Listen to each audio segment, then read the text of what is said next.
ce veste minunată din Betleem ni s-arată,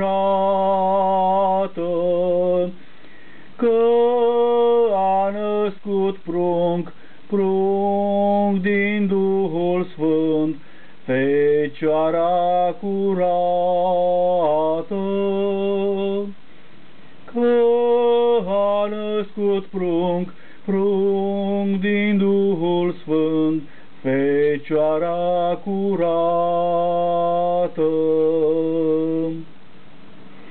că la Betleem Maria,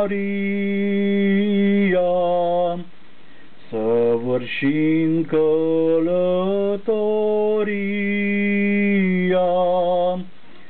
într-un mic sălaș lângă aceloraș a născut pe Mesia.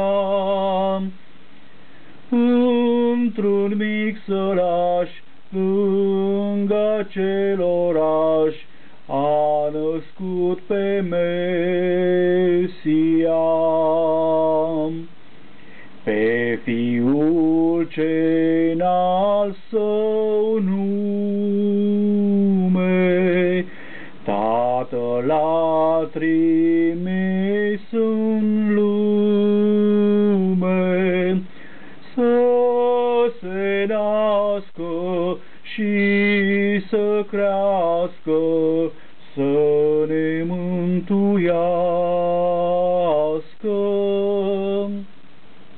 să se nască și să crească, să ne mântuiască.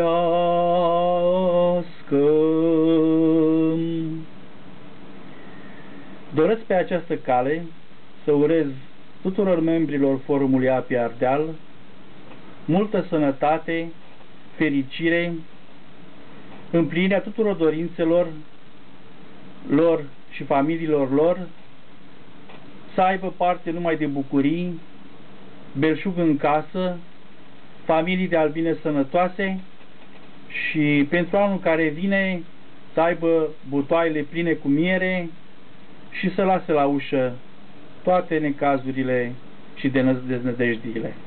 La anul și la mulți ani!